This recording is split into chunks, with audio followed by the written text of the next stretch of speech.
right, candidates ready for the fight. Voices loud, they take the stand. Who will lead the promised land? Promises flying, hearts ignite. Truth and lies will take the mic.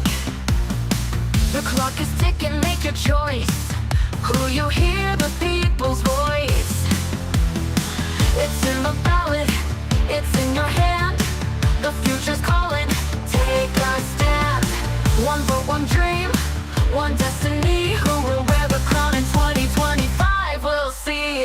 Words are weapons wielded, strong debates get heated. Right or wrong, they paint the town with visions bold. Who will rise, who will fold? Shadows linger, truth will spin. The battle rages from within. One by one they state their case, but only one can win this race. Who will lead this, win this race? It's in the ballot, it's in your hand. The future's calling, take a stand. One vote, one dream, one destiny. Who will wear the crown in 2025? We'll see. We'll see. Promises flying, hearts ignite. Truth and lies will take a mic. The clock is ticking, make your choice. Will you hear the people's voice? It's in the ballot, it's in your hand. The future's calling, take a stand. One vote, one dream, one destiny. Who will wear the crown in 2025? We'll see. Words are weapons wielded, strong debates get heated. Right or wrong, they paint the town with visions bold. Who will rise, who will fold?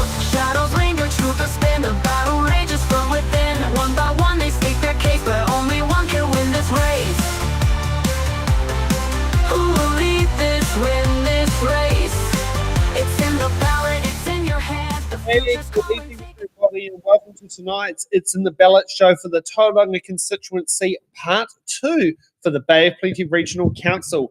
These candidates here are vying on why they are going to be standing for trying to get your votes for this upcoming election. But with every election, there's one thing stepping in their way, and that's your vote.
Big round of applause.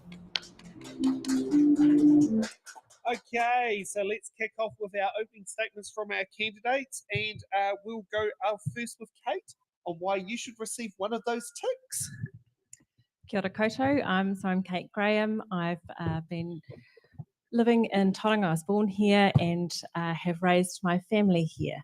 I really love living in the Bay of Plenty, and I want to be part of ensuring that the things that we really love about Tauranga and the Bay of Plenty are protected and looked after. And those are our beautiful and diverse landscapes and places that we live and work.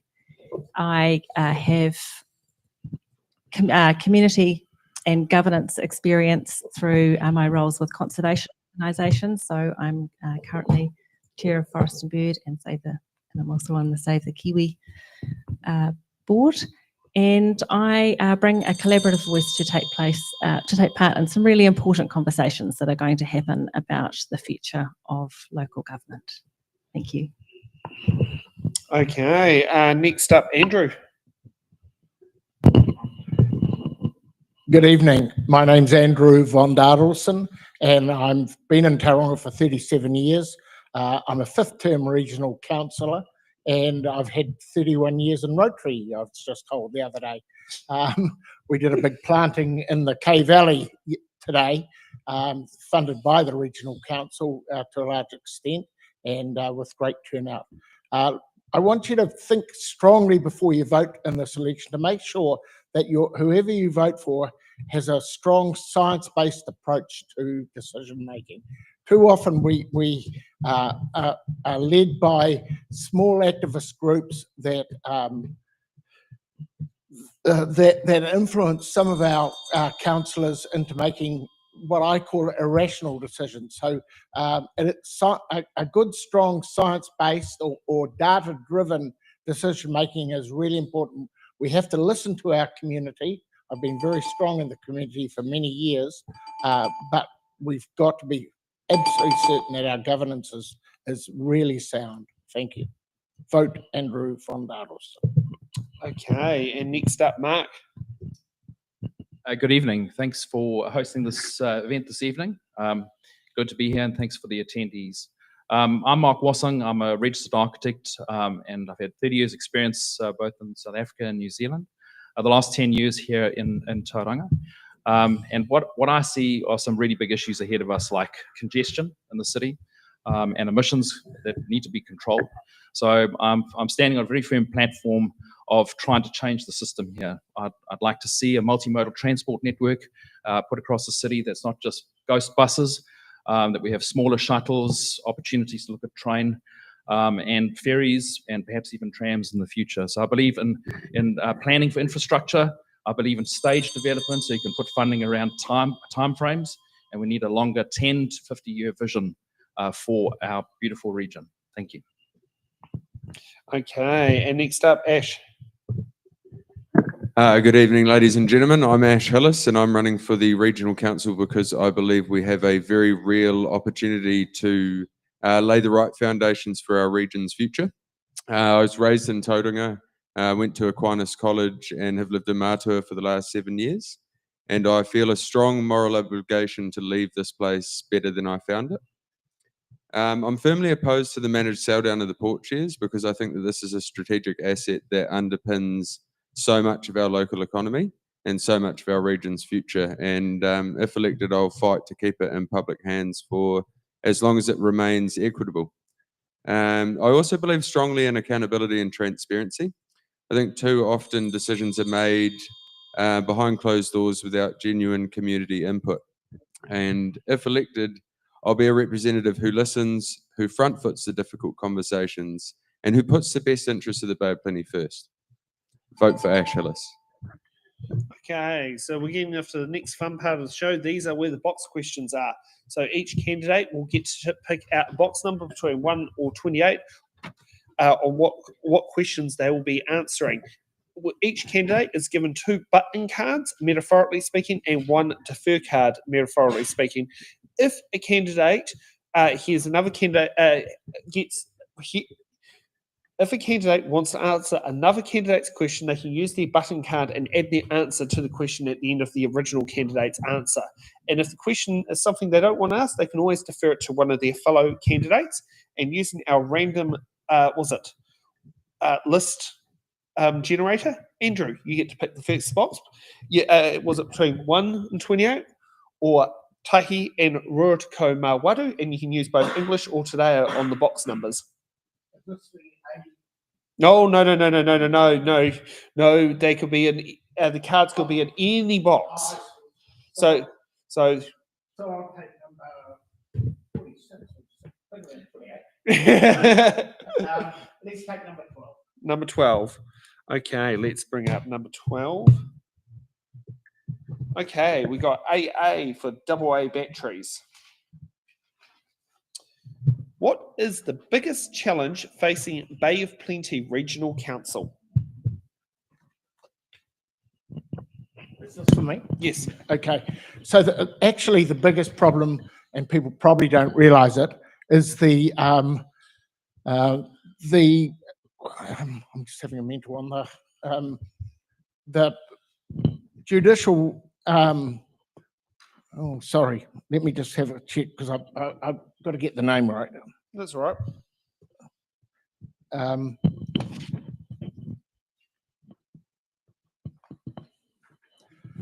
the class action is what I was looking for. The class action for the 2017 floods at Edgecombe is our biggest issue. We've got a class action being taken by the citizens of Edgecombe, and they've been joined by our own insurers, which is unbelievable, really. But the liability, potential liability, and we don't believe we have a liability, but the potential is huge if we lost that case. And it highlights the need for central government to take some action in this. But it could be, I think they're claiming $100 million. So if we had to pay out $100 million, that would be the biggest issue that we'll face. And that's in front of, we can't talk about it because it's in front of the courts, but that is massive. Okay, we've got two buttons very, very quick. Mark. Thank you. I think the biggest challenge that we have in the Bay, the region, and the city is congestion. We're absolutely gridlocked. It takes at least half an hour to an hour to get across the city. It's just choking. The whole system is choking. And we've got a whole lot of these big 44-seater buses running around town that are mostly empty. My school kids use the service, and it's fantastic for that. You've done a great job with that. But we really do need to provide better facilities and multi-modes, as I've mentioned in my opening address, is that we need to address this. We've got an opportunity 2026-27 to have a look at the new contract, and it's an opportunity to reset the city. So congestion for me is the biggest issue. We've got a number of pinch points across the city as well, like Turret Road Bridge, which is looking to be widened by tidal flow, but I think we're actually too late for that. We need double lanes, and we need to unblock those choke points and get our public transport system right. We need to work cross-organisational collaboration with TCC and get our bus shelters sorted out. You heard at the meeting the other night, they're in a disgusting mess. So TCC need to sharpen up, and we'll get those bus shelters right so they've got better amenity. Thank you. Okay, Kate. I think the biggest challenge that our region is facing is climate change. So we have an incredible diversity of landscapes that we live and work in, and they are all vulnerable to the impacts from climate change, whether that being a more variable water supply, climate instability. We'll see more drought and fire events, more frequent and severe storms.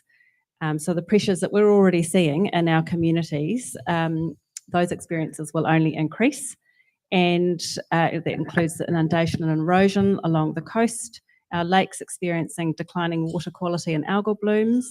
So adapting to these is going to be difficult and expensive, and we need to get ahead of the game and not ignore them. Okay, Ash, what box number? I don't know about you, but I'm feeling 22. Sorry, you know how to keep choosing my birthday.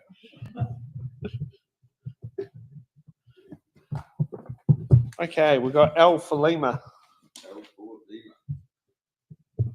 Okay. Trust in local government has taken a hit in Tauranga in recent years. How will you ensure transparency in decision making and rebuild confidence between council and the community? This is a brilliant question. Transparency means showing ratepayers exactly where their money is going and why. I will support the continuation of the live streaming to the extent of everything up into publicly excluded stuff. So anything, obviously there's sensitive materials within council meetings that would have to be kept private until such time that stuff was delivered in that regard, but clear documentation and open reporting. And councils need to start bringing their receipts as they continue to spend ratepayers' hard-earned dollar without public scrutiny. Okay. So, button, Kate? Okay, we've got a button from Kate.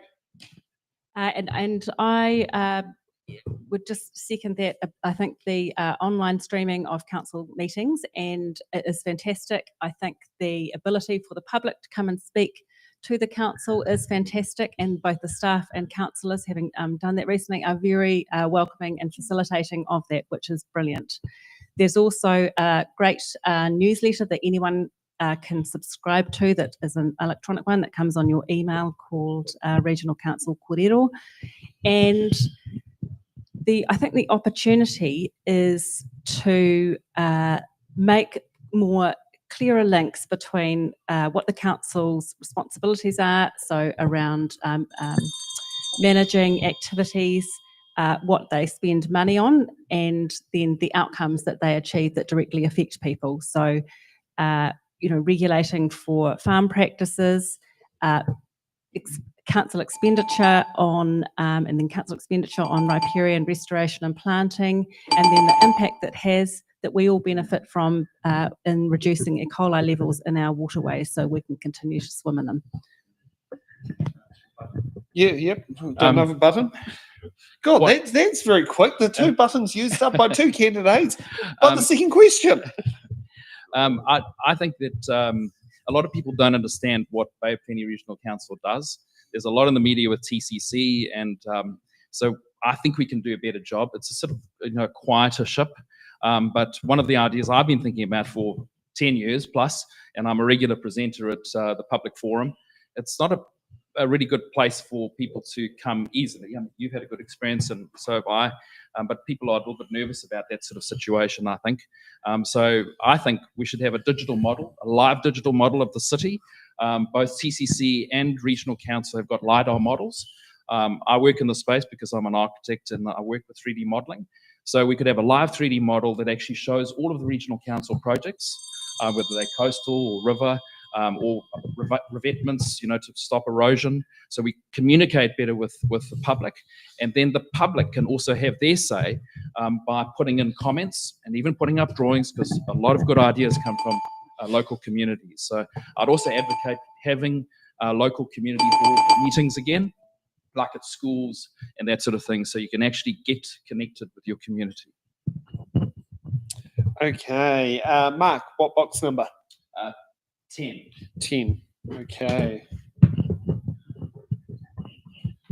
Okay, we've got S for Sierra.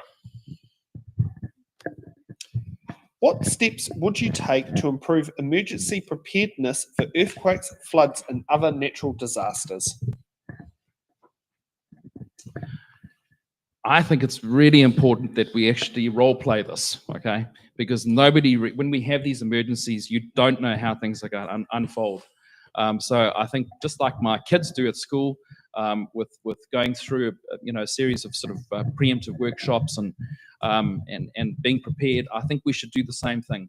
One of the things that I've advocated for many years is to actually have a siren system across the bay, so that we do get advanced warning for tsunami, and also to know exactly what the escape plans are.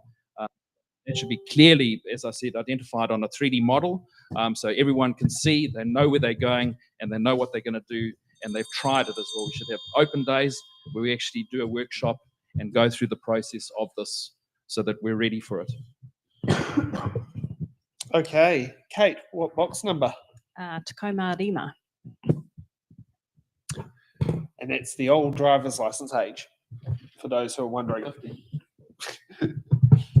Okay, we got O for Oscar. Okay, do you support borrowing funds?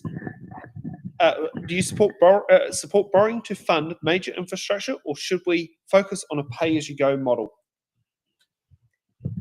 I think so. The Regional Council has some current pretty sound policies, I think, around borrowing, where they generally don't borrow for operating expenses, but they will borrow up to 15% of revenue for capital investment.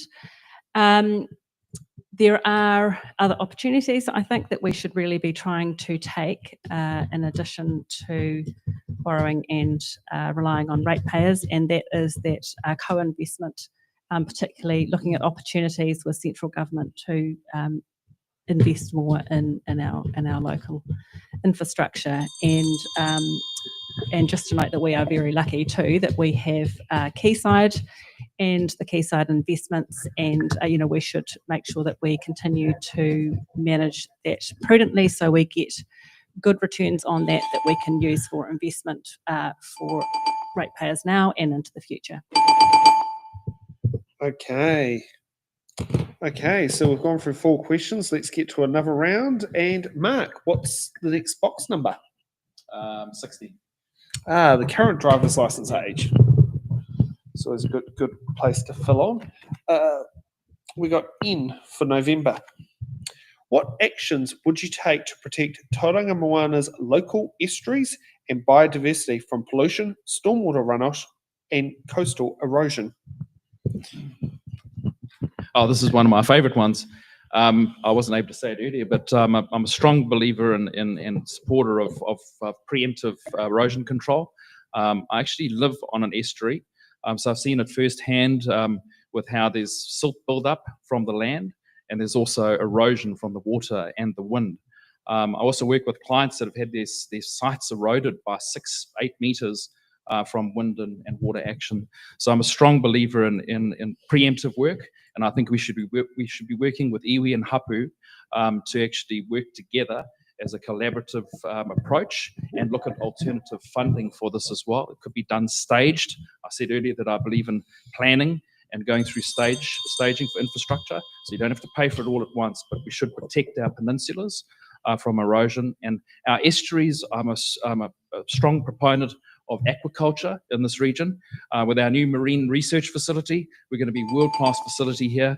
And in my current work, I'm actually working with aquaculture concepts. We could do that in our estuaries and along our coastlines for mussels, flounder, oysters, and mussels. So it could be absolutely fantastic breed basket for us, and also production. I think you're trying to get Shane Jones to sit there and turn up from what you've described just there. Okay, Ash, what? Yes. What box number? Number 6. Number 6. Okay, we got M for Mike. Do you support reviewing council spending priorities before turning to further rates increases? Short and sharp time for this one. Yes, absolutely. Reviewing spending priorities should always come before asking ratepayers for more of their money. Okay, we've got a button from Andrew. Yeah, look, what a lot of people don't understand is that Tauranga, the Tauranga residents, they pay a targeted rate for their transport as well as the general rate, and that's the same in Rotorua and the same in Wakatani. There also is targeted rates for water, for river work. And if you add the targeted rate and the general rate together, we had a minus 0.2% rate rise this year, and that's the lowest in New Zealand. And in actual fact, for the last 3 years, we've been the lowest average across all councils across all New Zealand. So I think the council's doing a pretty good job, but there's a lot more room yet for more efficiency and effectiveness. But that's the situation we have at the moment. So that it's not the rates that are an issue. We're very fortunate to have such a huge investment portfolio through Quayside Holdings, which owns 54% of the port. But that aside, we are managing our finances pretty well, but there's still plenty of room for more efficiency and effectiveness. Okay, Kate, what box number? Toru.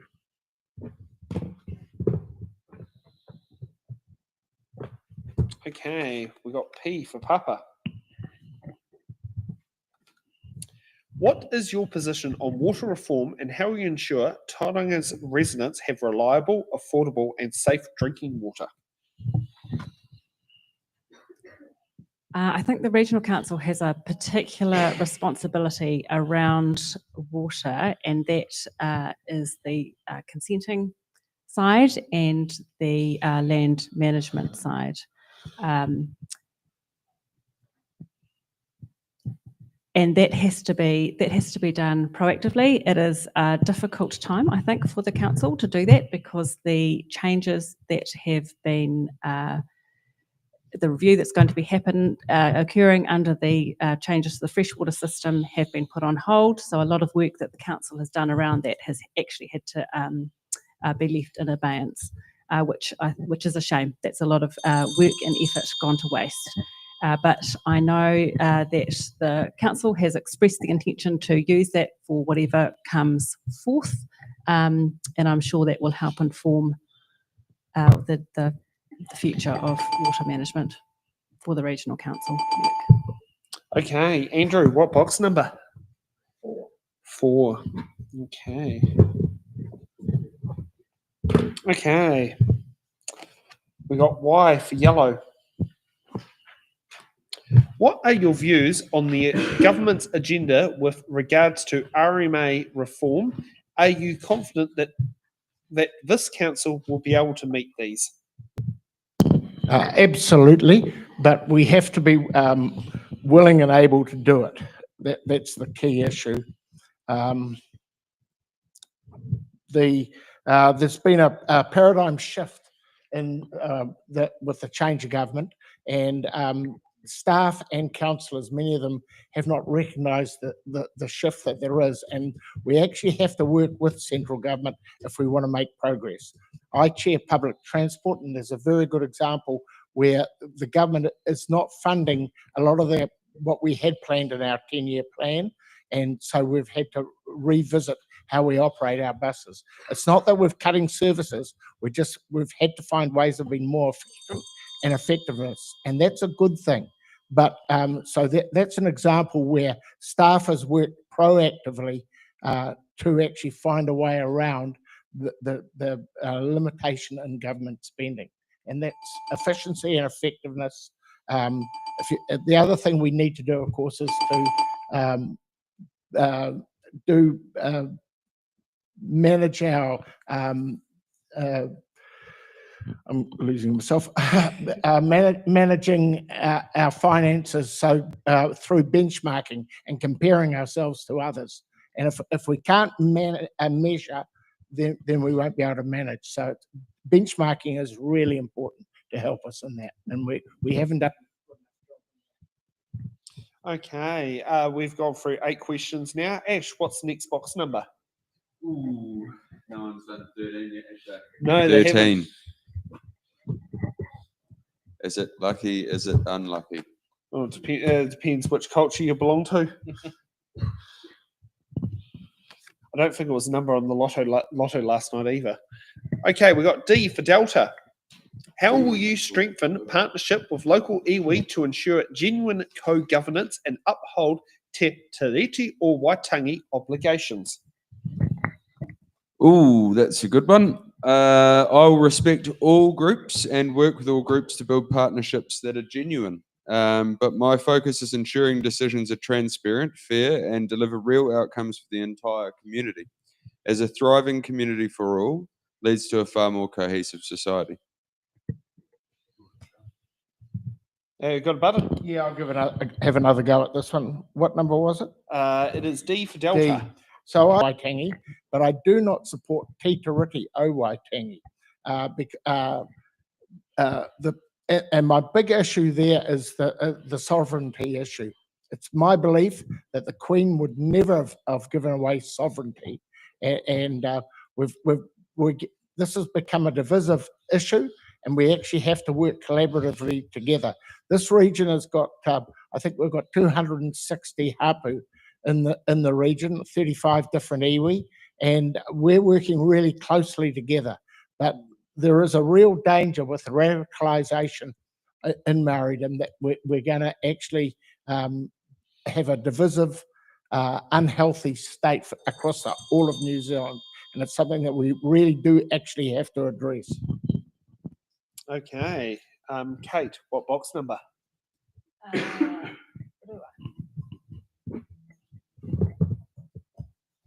Okay, we got you for uniform.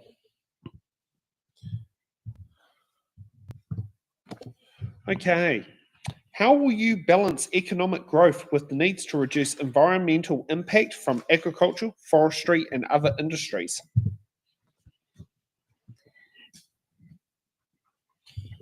So we do need to protect the things that we love about our region. They really are why we want to live here, why we want to work here. So it really is important that we put the health of our natural systems first and foremost. They also support the way we live, the lifestyle we live. They also support our local economy, so particularly our agricultural and horticultural based economy and our tourist economy as well. So I think we need to make sure that we are very consciously, when we are thinking about economic prosperity, that we are also making sure that we recognise its dependence on our natural prosperity. And I think we also need to think about economic prosperity rather than just economic growth as well. I think it's a very simple framing, and you tend to ignore some of those more nuanced implications. Okay, we've got a button from Ash. Economic growth is important, and it must be balanced with environmental protections. That means we should be monitoring and supporting practices that reduce impacts in terms of agriculture and forestry, etc. We also need to acknowledge and accept the impact that particularly agriculture and forestry have in our region. They're the backbone of much of our local economy, and we must use science, innovation, and current technologies to enable these industries to succeed, whilst also mitigating their environmental impact. Because they're such massive economic powerhouses in our region, we need to enable them to succeed rather than try and shift them out of the scene, perhaps. Okay, Mark, what's the next box number? 21. Oh, the good old voting age. We have to go back a little bit of time, when more recently the drinking age. Okay, we got A for Alpha. Do you support political party endorsements of local government candidates? Absolutely no. I think that there should be local. We should be grassroots and community driven. So there shouldn't be any interference from national politics at all. Short, sharp answer. Okay, Andrew, what box number? Number 1. Number 1.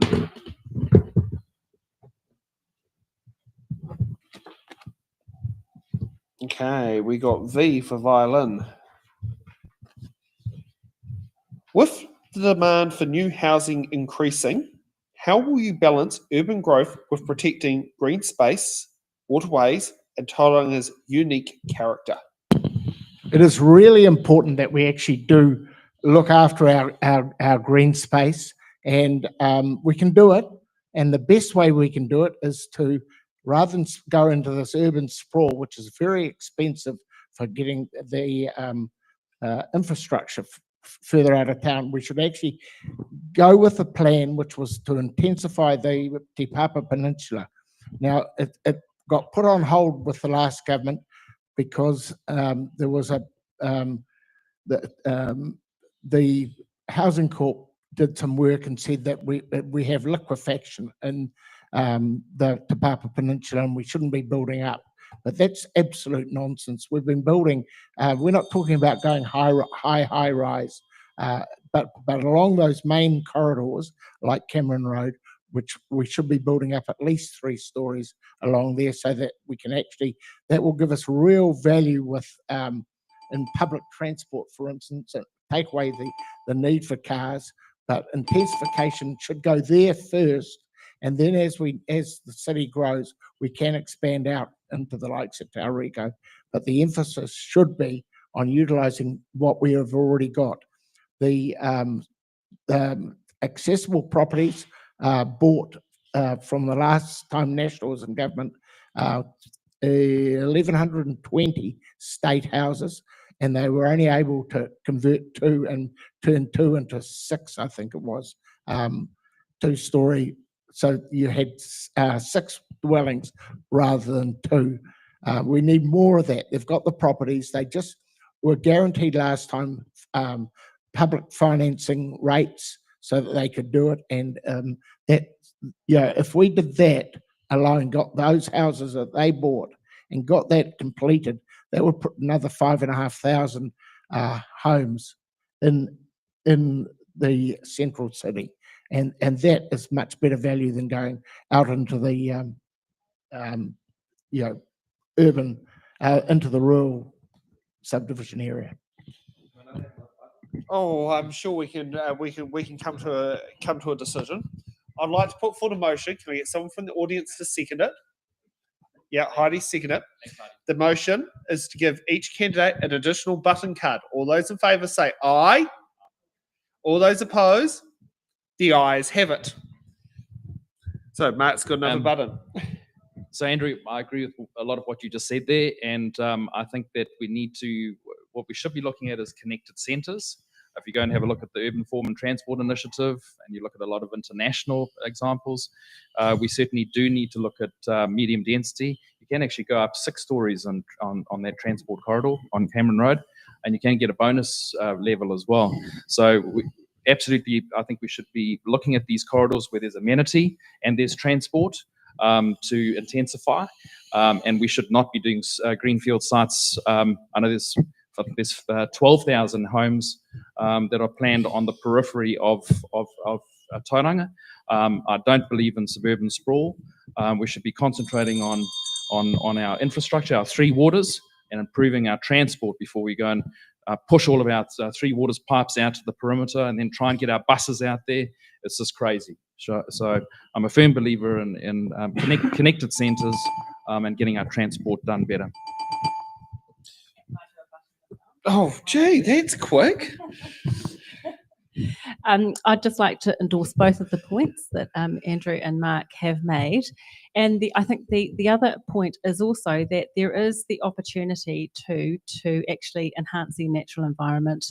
And we have seen that in Tauranga, where we have used natural areas that have been in poor condition and they've actually been restored. So if you think about the Matua salt marsh, that was actually the biodiversity there has been massively restored. It's an incredible amenity and recreational amenity value, and it also provides natural infrastructure in that it is a very important stormwater receptacle for flooding events, and it manages sediment going into that estuary and harbour. So K Valley and the Carmichael Reserve is another one. Very poor farmland that was has had intensification around it and been turned into a restored wetland and stormwater catchment.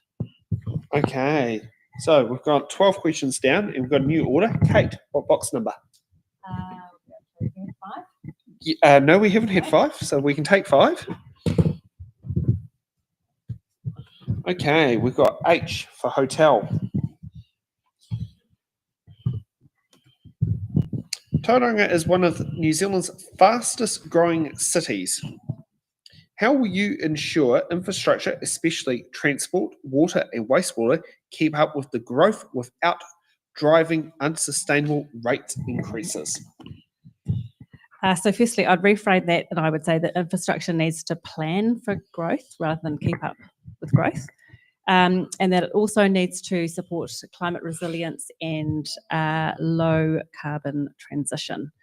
And so I think this is the really big challenge. We've got to future-proof, particularly as we are in an infrastructure deficit where we've not kept up with infrastructure investment. And we have to do it in a way that is fair so that we don't overburden our current ratepayers, and at the same time we don't pass on a burden to future ratepayers. So long-term planning is really critical to this. So we are clear about where we want to get to and what it will require, and an investment strategy that sets out how it is going to be funded. So I think that the opportunities are to look for approaches that have multiple benefits, particularly around the council's role in providing for flood protection and environmental protection, so investing in our natural infrastructure, and also looking at other funding opportunities for co-investment with central government and maximising those council investment returns through Quayside so that we can continue to support our ratepayers. Okay, we've got a button from Andrew. Yeah, look, I think it's really essential that our voters understand that when we talk about infrastructure like roads, buses, not buses, but bus shelters and our drinking water, etc. Those are city council issues, and we need our regional council to stick to its core business so that we actually work with central government to make achievements where necessary. The public transport's a classic place where we do need more investment in it, and at the moment we're not getting that support because we're not actually showing enough emphasis on sticking to core business. So we can't. It's all very well to have great ideas, but like with infrastructure, but that's not our core business. We are in charge of looking after stormwater and making sure that our estuaries and our harbours are not polluted through silt. So that's a big job in itself. So concentrate on what we do and do it really well, rather than looking for stuff that's not our business. Okay, Andrew, what's the next box number? Already been taken, but we can go to 3. 7 is the nearest we'll go. Do 7? Yeah. Okay, we got X-ray. As a councillor, how would you work collaboratively with your fellow councillors to deliver on your promises? Well, what I would say is I always try to work collaboratively within council. You can't achieve anything if you're not actually working collaboratively. It's all very well to have high ideals and stand up, but if you want to make change, you have to take people with you. And I think there's an onus here on our voters to actually ensure that they only vote for people who actually can work collaboratively and who have strong governance and as I said earlier, science-based decision making is core to that. We've got to get rid of the fluffy stuff and concentrate and work really hard on core business. Okay. Yeah, button from Ash. Okay, collaboration means listening to others and working constructively and focusing on shared goals. I would strongly advocate to my colleagues using data and reason to show them why these things would result in best outcomes for our residents and ratepayers. Following this, any other elected members would have to use their own reason, intellect, and conscience to guide them through their decision making. And ultimately, they would be accountable to the ratepayer, if not immediately, then in the 3 years that follow. Okay. Following fits in the ballot traditions with buttons, what's the next box number, Ash? What's your next available number? Lowest. Oh, it'll be Wadu. Okay, perfect. Thank you very much. No problem. Okay, we got R for, was it railway lines, since there's a few of them around here.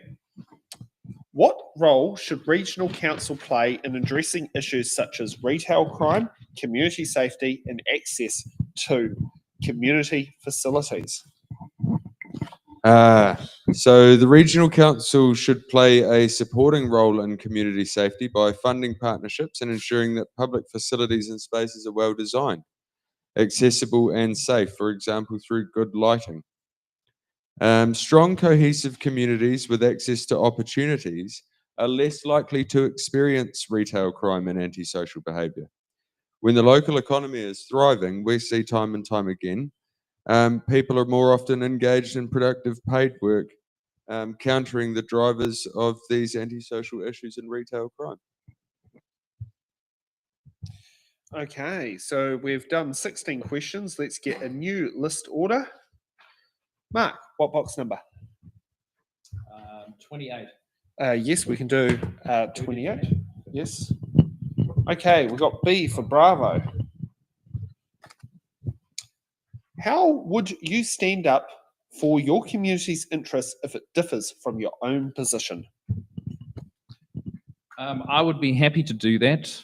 In my work as an architect, I have to work with many people right across the board, from councils to my clients and builders, engineers. So I'm used to working in a team environment and working with multiple players, and taking on different points of view, and things are always changing. So I'm very collaborative. I'm a good listener. I'm an avid reader.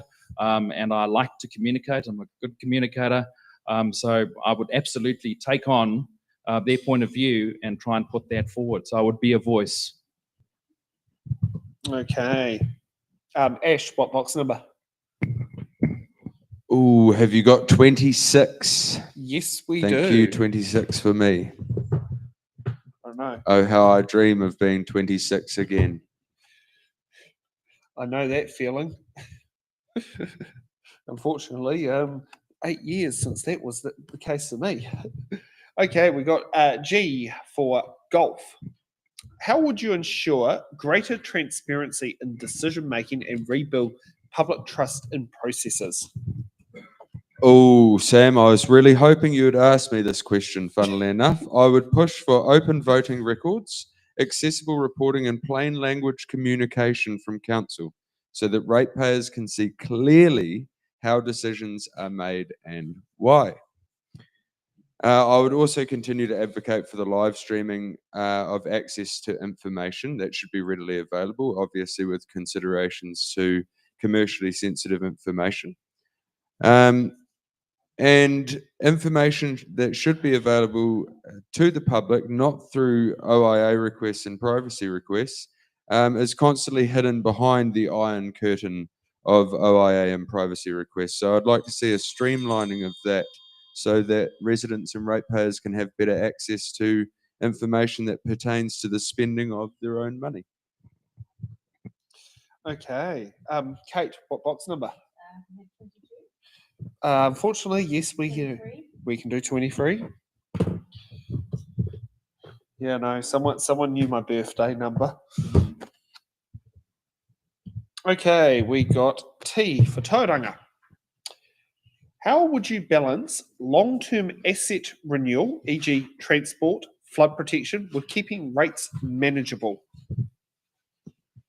So this is a challenge. It is difficult because we have had that under investment of infrastructure, but again, we are lucky to have Quayside, but we need to ensure that we continue to get a solid return on that, so that we can benefit, and so we can get the benefit of that can offset some of the need for rate increases. And obviously, the other things we've spoken about is the prudent management of council operations. Okay, Andrew, what box number? We've got 27 done. No, we can take 27. Okay, we got J for Juliet. What is your position on the national policy statement for freshwater management and its implementation locally? I think this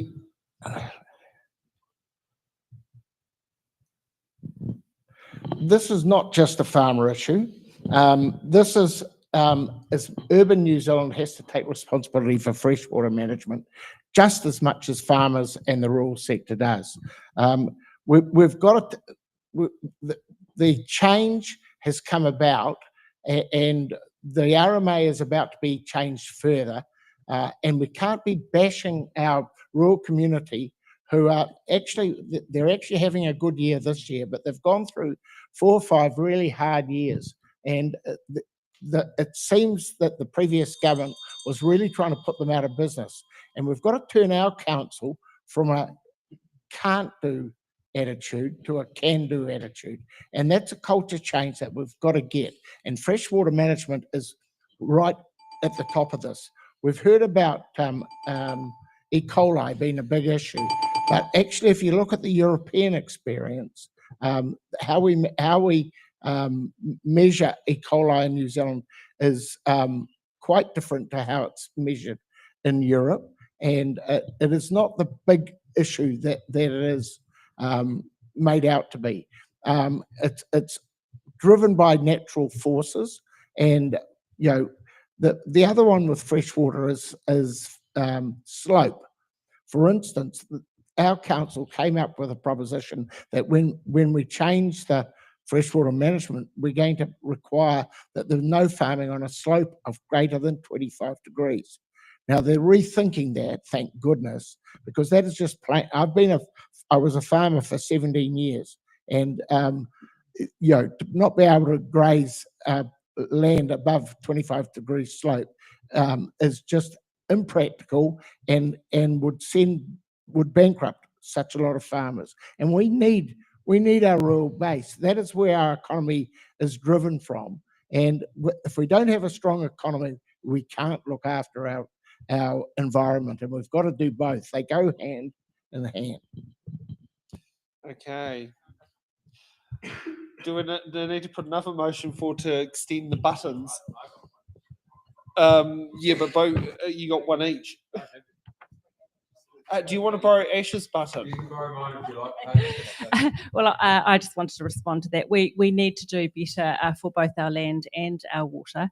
I was absolutely shocked a couple of days ago to hear a presentation by Chris Baskill from the University of Waikato Marine Department, and he showed photos of the kelp forest off Motiti that had recovered after the marine protection was put in place there, and then had been completely decimated. It had completely died down because it had been covered with a fine layer of sediment after Cyclone Gabriel. Now, I thought we had got off very lightly here in Tauranga from Cyclone Gabriel and were not affected, but what we do on land affects what happens in the sea, and if we want to continue fishing in our sea then and our beautiful coastline, then we need to look after the land and look after the sea.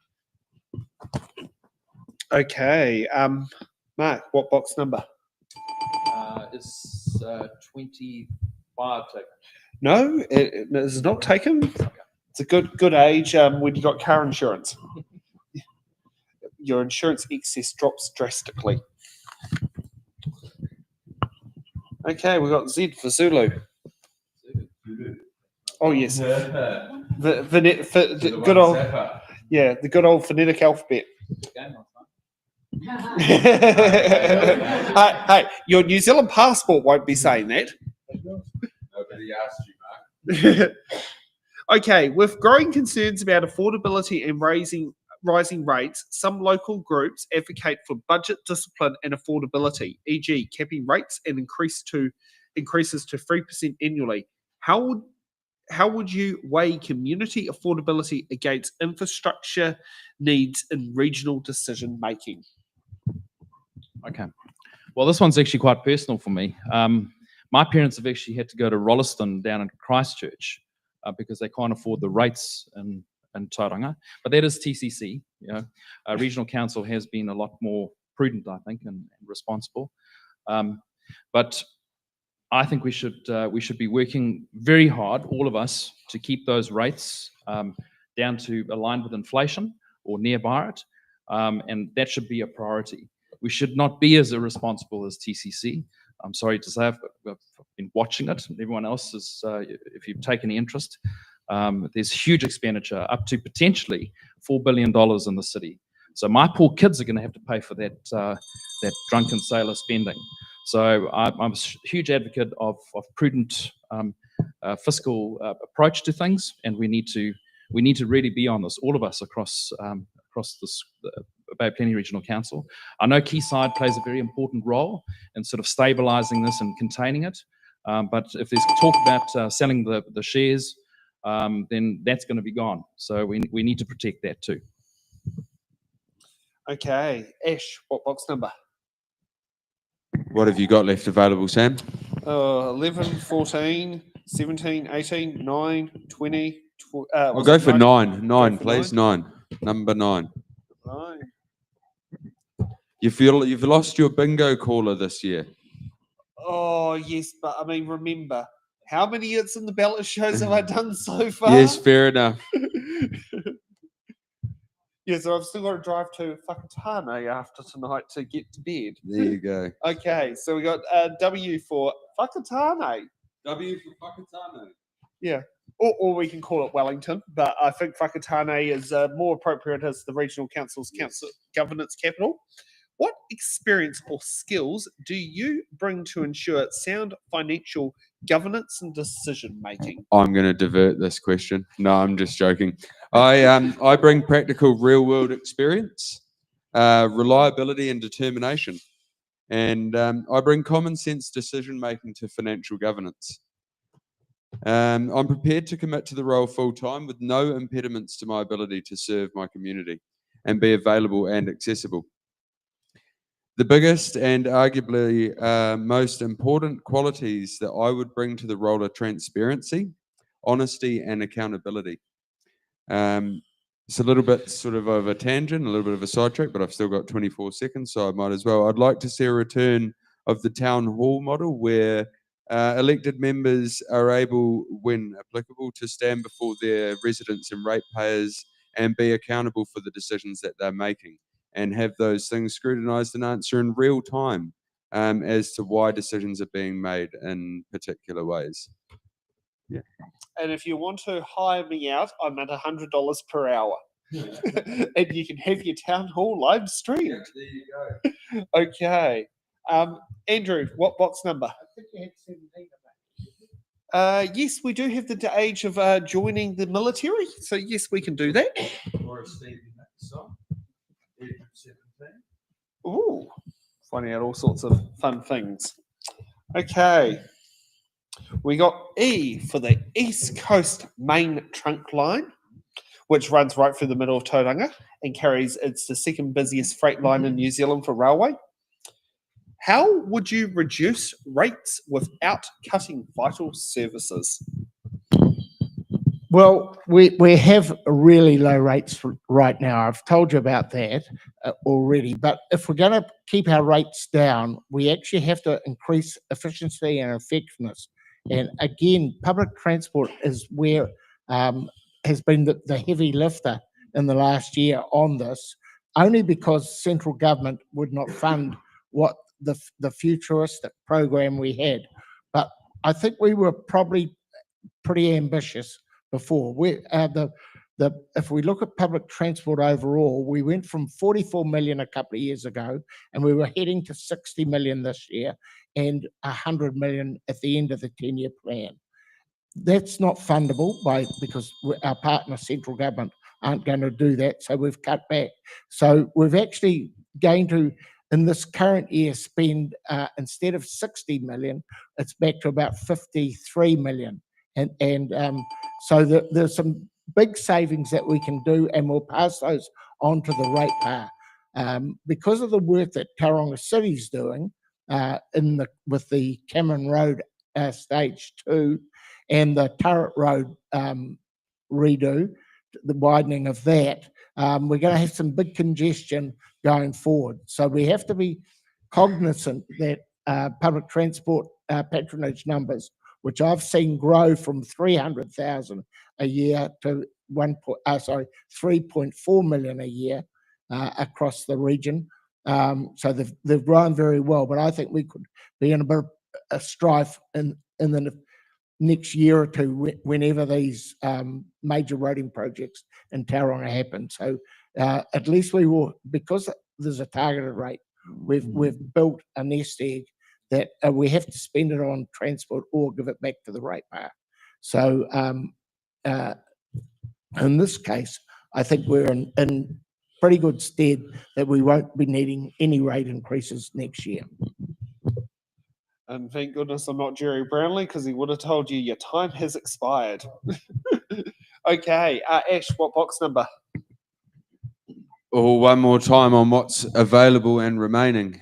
24, 20, 19, 18, 14, or 11? Let's go 18 going then. It So was the a great current time. voting age. Okay, we got C for Charlie. How would you stand for your community at the council table on issues where the council is not in support of them? Well, I think even if the council leans one way, it's important to stand up and make the case for the community anyway, to ensure that their concerns are heard and properly debated before decisions are finalised. Even if it's going to swing one way and your community or those you've spoken to feel the other, it is still important to voice these opinions so that they feel involved in the democratic process as well.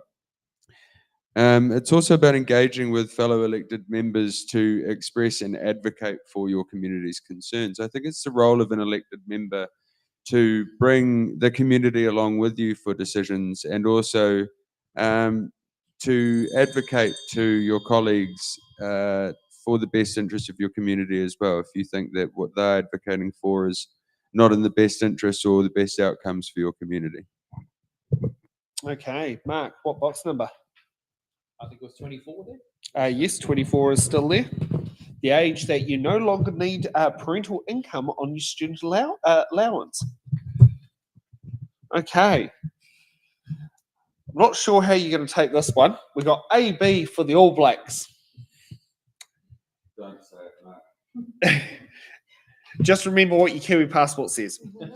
Is it fair to say that the Bay of Plenty Regional Council has deviated away from providing core services to the community? Let's say that again.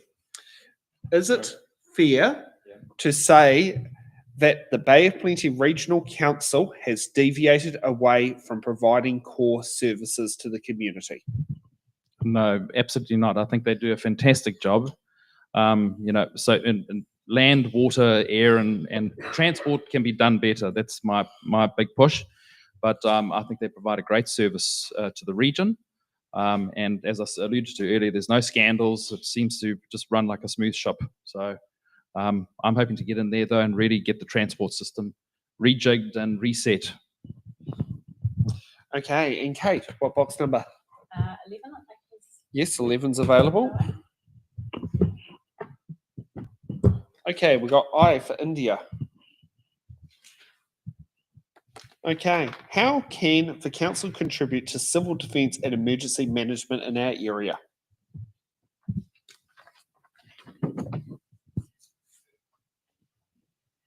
So the council is responsible for delivering and implementing a civil defence emergency plan for the region. That includes planning for responding to a civil defence emergency, where the role of the regional council is to coordinate that local response with other councils and other agencies. Planning also includes how to reduce risks arising through a civil defence emergency, and that includes planning to provide people and systems to support personnel and systems for the response, and also through reducing risks through that land use planning. So this is particularly important, I think, with climate change and the which we know we're going to get more and more extreme storms, flooding, drought, fire events. So the council's got an important part to play in managing the upper catchments, which provide the natural infrastructure to protect those downstream communities, and to ensure through planning that we don't put communities in harm's way. Okay, we need to keep moving, so let's get ready for hard-hitting questions.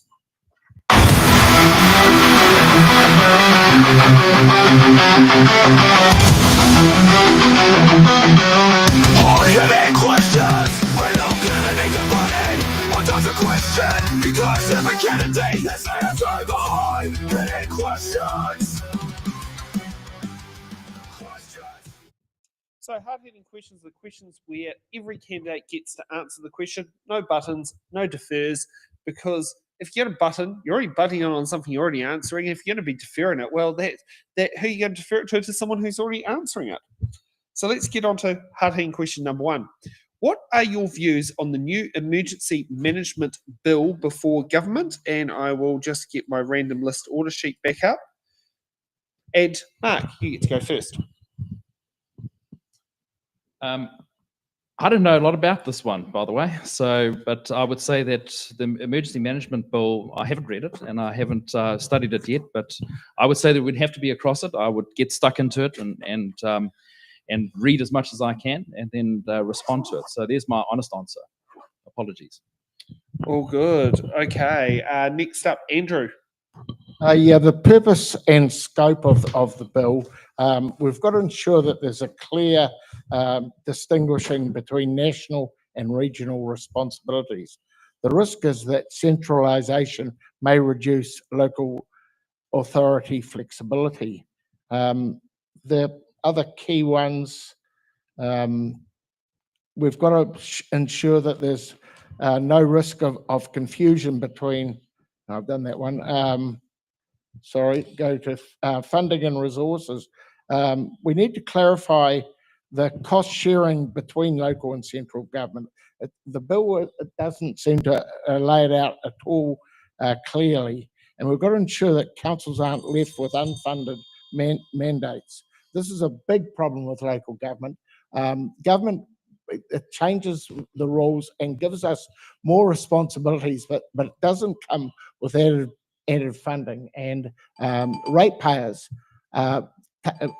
take the brunt of that, and government wonders why we have big rate increases. It's the funding model is basically broken and it needs changing, and I don't think this bill has really addressed that issue clearly enough, because it looks to me as if there's still going to be the ability to pass the buck as far as the funding on goes.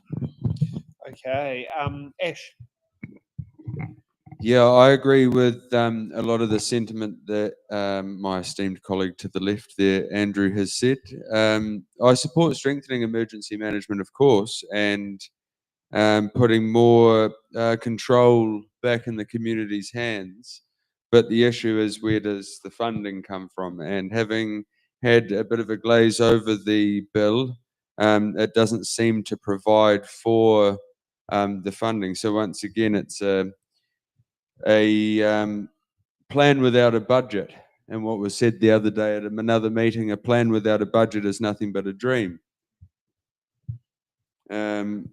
Yeah, like I say, I mean, I'm all for giving back a bit of grassroots coordination and control to the communities that it's most affected by, and that know best how to plan for it. But it's just important that we establish how this is going to be funded. Okay. Kate.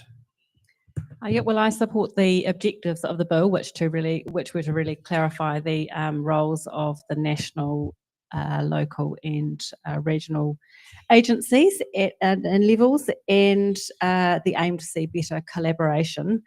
I think the objectives to embed the treaty and strengthen the role of iwi in emergency management was really good too, as well as that involvement of the community. But I think, again, as has been expressed, absolutely the key is that there is funding to go with that implementation. Otherwise, a new improved system is meaningless.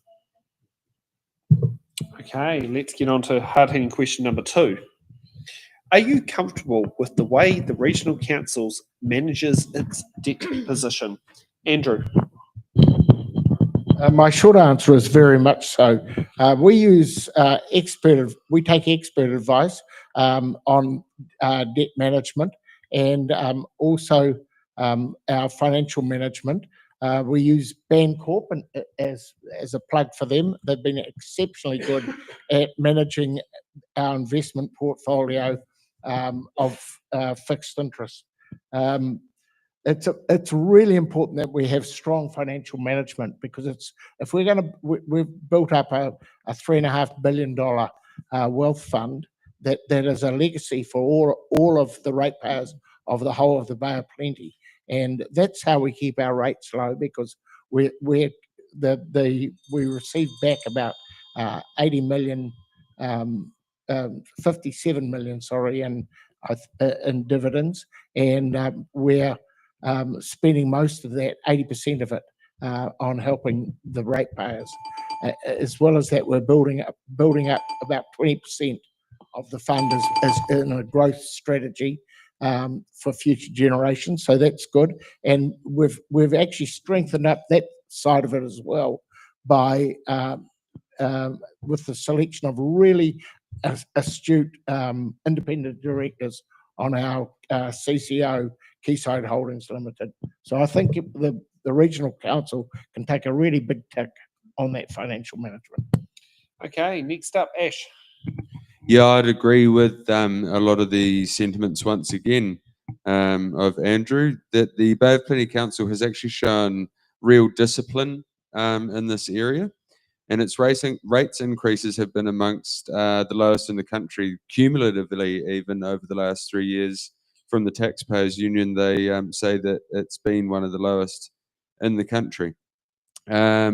Dividends from Quayside Holdings, as has been said, have been constantly used to reduce the pressure on ratepayers, and that's the kind of financial stewardship that I would continue to support. It's also why I believe it's so critical to retain the port shares. In contrast, Tauranga City Council's debt forecast is deeply concerning, if not frightening. And I think the Regional Council must continue to lead by example, staying prudent, protecting core services, and doing everything it can to keep the financial impact on households minimised. We owe it to the community that puts us there to meet today's needs without compromising tomorrow's resilience. Okay, and Kate. Yes, and I'm also very comfortable with the way the Regional Council manages its debt position. It's got clear and detailed policies to funding its activities, including its approach to borrowing. And I think it's really good to see it is conservative around meeting its debt servicing costs. And it's got that requirement that borrowings must be less than 15% of its revenue.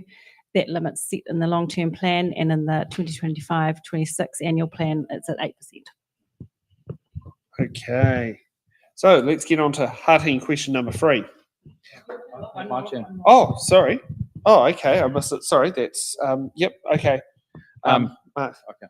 Well, I'm a very strong supporter of retaining the Quayside shares, not selling those down, and I'm very, very cautious about the debt that TCC's incurred. I think the current tally is 3.92 billion, close to 4 billion, and that's just rocketed over the last few years. So I hope they haven't got their eye on the Bay of Plenty Regional Council and Quayside. So I'm a strong advocate for non-amalgamation, and that the Bay of Plenty Regional Council has been prudent and should stay that and independent. Okay, now we'll get on to hard-hitting question number 3. What is your vision for the next 10 years for the Bay of Plenty Regional Council? Kate. Well, I guess my vision for the region is flourishing forests full of birds, clean waterways, vibrant seas full of marine life, supporting communities that are connected, engaged, employed, healthy and safe, with the best regional multimodal system. And I think a modern, high-performing council that is delivering quality value for money public services to implement these outcomes. Okay, next up, Mark. Well, I'm very clear on this. As I've said a number of times, I think we really need to liberate our system and plan for the future. And in that, we can have these wonderful places like K Valley, which could be like our Central Park. If the developers are determined to get this work done out of Tauranga, then K Valley could be a great Central Park of the future. Andrew, you know, being on K Valley, you're the chair there. You know that we're proposing larger native specimens to come into the valley.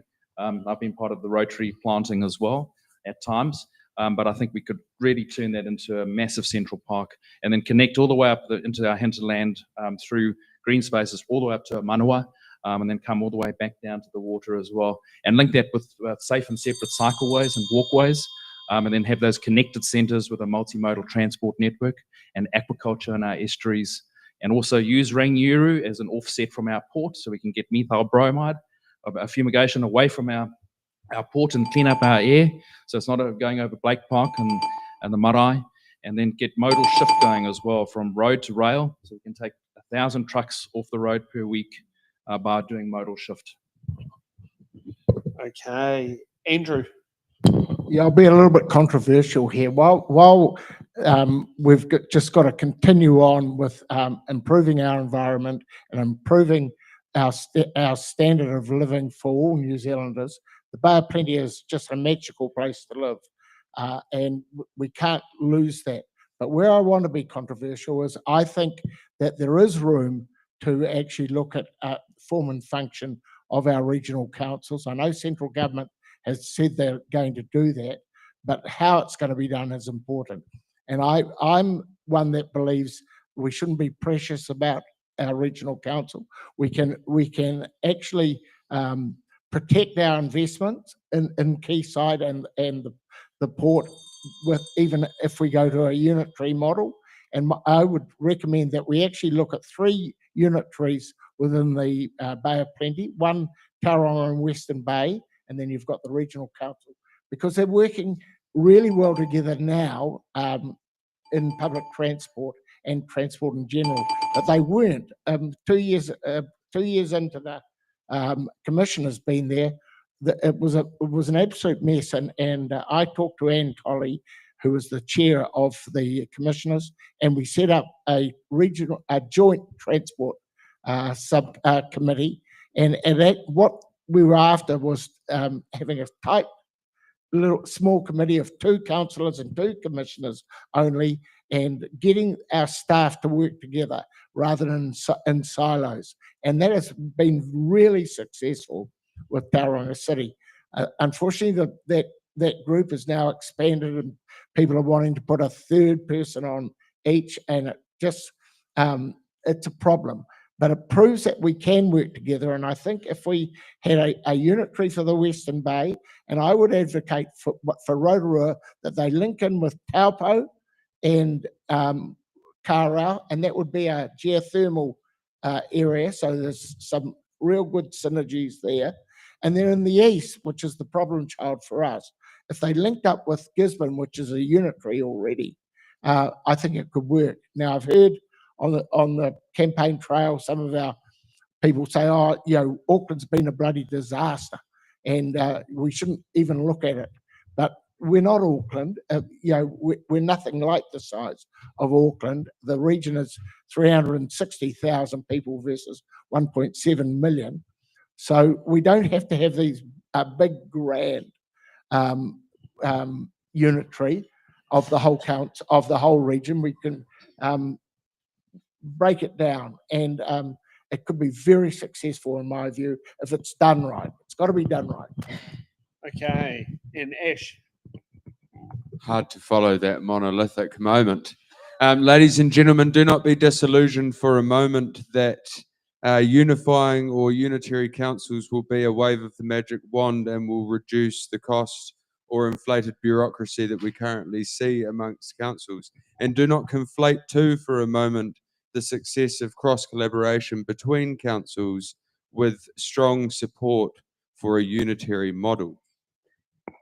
Over the next 10 years, firstly of all, I would like to see the Bay of Plenty Regional Council continue to exist.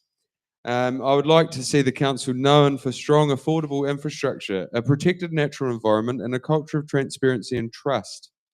That means a council focused on core services that responds and listens to its community and is accountable to the people who put it there. I want to see our public transport system truly fit for purpose, with the regional council taking responsibility not just for services but for the infrastructure too, so we stop the disconnect between planning and delivery. I want to see real action on the air quality at the Mount. Enough of the dust, enough of the methyl bromide, and enough of the people at Whareroa Papakainga getting sick, breathing terrible air. Vote for Ash Hillis. Okay, it's that time of the night. Let's get to closing statements. Andrew, you get to go first. Why you should receive one of the ticks to be the Tauranga, was it constituency? The Tauranga constituency. Yes, look, I'm asking you to vote for me. I've been there for a long time, and you'd say, well, why do you want to stand again? And what I would say, it's a job unfinished. I've been chaired public transport for many of the years that I've been on council, and it is a problem child. There's no two ways about that. Chairman Leader, this training asked me if I wanted to change, and I said, I'm not giving up on public transport. I say I have a vision, and the vision is for small electric buses or vans going around the suburbs, like we've got the on-demand service, but it might not be on demand, and then linking with an orbiter service to complete it. But get rid of these big buses. We were mandated, we had to have big buses before in the last 9-year contract. That was mandated by central government. That's ridiculous. We don't need big gas guzzling buses, but we do want new buses, and we can get electric buses for the same price today as a diesel bus. So let's get that going. Vote for me. I believe in strong governance, and I've got the education and acumen to do the job and do it well. Vote Von Dardelson. Okay, next up, Ash. Ladies and gentlemen, I implore you to vote for people who pick data, science, and knowledge over ideologies. I don't come to you with a long list of titles, nor a pretentious following of acronyms after my name. I come as someone who has lived here, worked here, and struggled here, and who knows the value of determination and honesty. And what I have to offer is grit, energy, and an enduring commitment to this region, to represent you with integrity, transparency, and for as long as you ask of me.